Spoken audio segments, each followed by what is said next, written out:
Assalamualaikum warahmatullahi wabarakatuh. Jumpa lagi dengan para calon mahasiswa Indonesia tahun 2024, teman-teman sekalian. Pada video kali ini saya akan mengupas data-data tentang keketatan prodi jalur SNBP ya di UGM, Universitas Gadjah Mada tahun 2024. Kira-kira prodi-prodi apa yang paling sulit ditembus dan prodi-prodi apa yang paling tidak persaingannya masih longgar dan punya peluang besar untuk bisa lolos di tahun 2024. Baik, data pertama yang ingin saya sajikan adalah jumlah pendaftar SNBP ya di UGM 3 tahun terakhir. Di layar tertera sebuah data di mana pada tahun 2021 jumlah pendaftar jalur prestasinya UGM itu 28.475. Di 2022 naik menjadi 35.570 dan kemarin di SNBP 2023 itu turun menjadi 25.594. Tahun ini 2024 itu kuotanya 2.800 dari jalur SNBP atau dari jalur prestasi. Nah, kalau melihat tren 3 tahun terakhir, paling tidak peluang pendaftar 2024 yaitu kisaran antara 25.000 sampai 30.000 ya. Kita nanti bisa menghitung ya dengan kuota 2.800, tapi yang daftar itu antara 25 sampai 30.000. Makanya pintar-pintarnya kita untuk bisa memilih prodi yang sekiranya punya peluang besar lolos sehingga kita masuk di dalam kuota 2.800.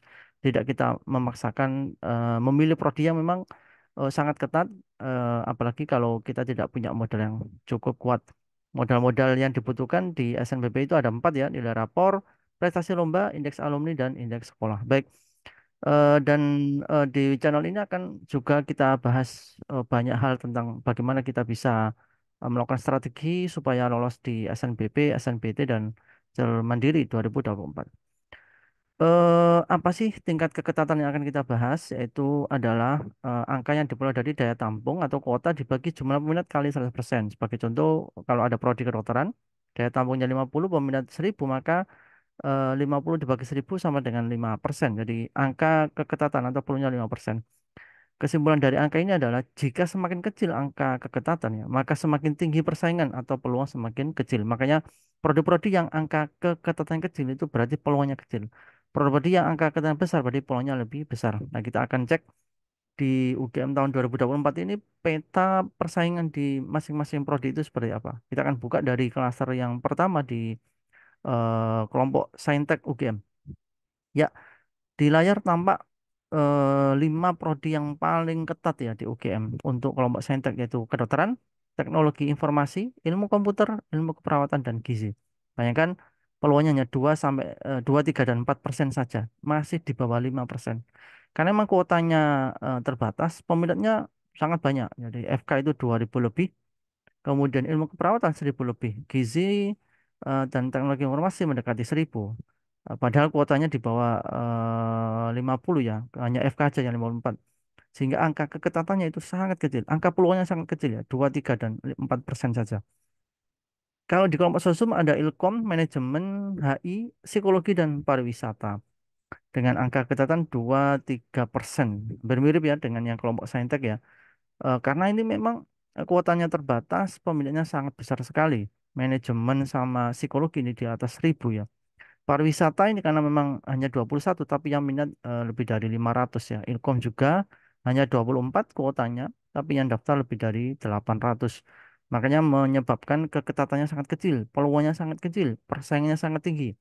Dan hati-hati kalau pemilih prodi ini kalau tidak punya modal yang sangat besar, ya teman-teman hanya jadi peserta saja, eh, tidak punya harapan atau peluangnya sangat kecil untuk bisa lolos. Nah, di kelas kedua ada farmasi, ilmu aktuaria, arsitektur, statistika, dan teknik sipil dengan angka 45% saja ya. Jadi masih sangat kecil sekali peluangnya. Bayangkan peluang hanya 5%. Ya.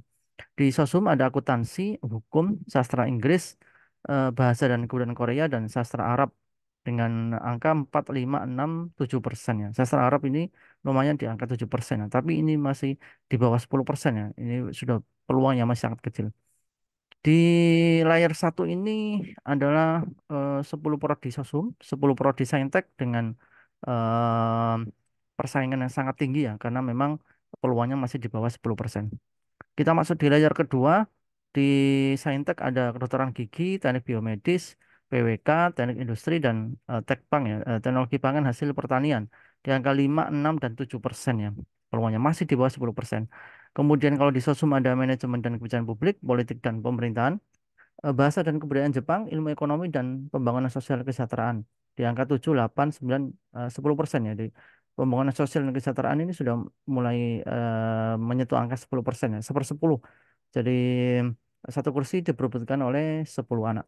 Yang di Saintek ini masih sangat kecil ya, di angka 5, 6, dan 7% saja. Di klaster berikutnya ada teknik elektro, higien gigi, infrastruktur lingkungan, teknik mesin, dan ekonomi pertanian dan agribisnis yang angka 8, 9, dan 10%. Lumayan ya, sudah ada yang menyentuh 10%, teknik mesin dan ekonomi pertanian dan agribisnis. Kemudian di kelompok sosum ada sejarah, sosiologi, arkeologi, antropologi budaya, bahasa, dan budaya Jawa di angka 11, 13, 14, 15%. Ya, ini sudah menyentuh 15% di bahasa budaya Jawa. Berikutnya di layar ketiga ada teknik geologi, teknik kimia, matematika, teknik komputer, dan FKH ya, kedokteran hewan di angka 10, 11, 12, 13%. Jadi sudah bergerak di atas 10% peluangnya karena memang peminatnya sudah mulai turun.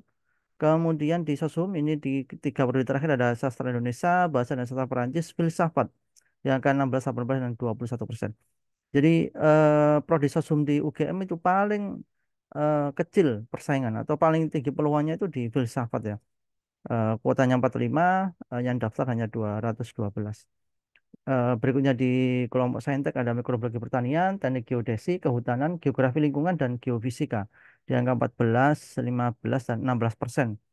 Sudah mulai menyentuh di angka 15% ya. Semakin tinggi, semakin peluangnya juga semakin besar. Kemudian berikutnya nih prodi saintek semua, penyuluhan komunikasi pertanian, pembangunan wilayah, agronomi, akuakultur, dan manajemen sumber daya akuatik di angka 16, 18% ya.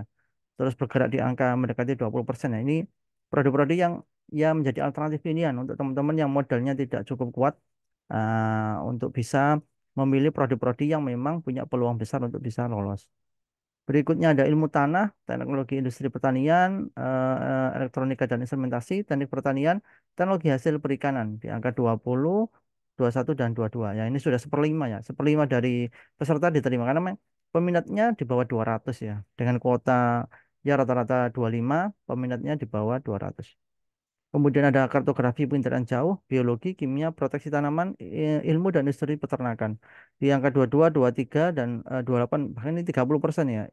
Ilmu dan industri peternakan itu karena memang kota yang besar ya 90. Peminatnya hanya 300 hingga sepertiganya keterima ya. Kemudian ada teknik fisika, fisika dan teknik sumber daya air di 38, 36. Nah ini ada prodi baru ya, teknik sumber daya air. Kuotanya 20, baru dibuka tahun ini.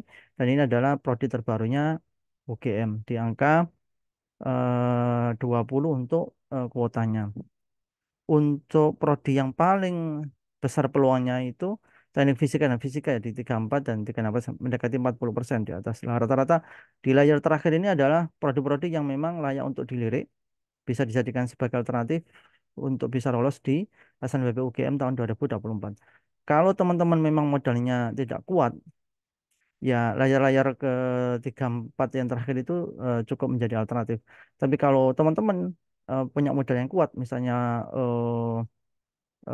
peringkat paralel 5 besar di sekolah, kemudian indeks sekolah juga bagus, indeks alum juga bagus, punya sertifikat lomba, ya teman-teman boleh mencoba untuk bersaing di prodi-prodi yang ada di layar satu, baik yang di kelompok sosum maupun di kelompok saintek. Karena memang sekarang sudah bebas ya, memilih bebas bertanggung jawab. Tapi tentunya hitung-hitungannya tetap harus diperhatikan. Bagaimana kemudian peluang yang nanti bisa dipertaruhkan itu benar-benar teman-teman menghitung sehingga bisa memprediksi kira-kira peluang saya cukup besar atau sangat kecil. Semoga data ini membantu dan tetap semangat. Sampai ketemu di video berikutnya. Wassalamualaikum warahmatullahi wabarakatuh.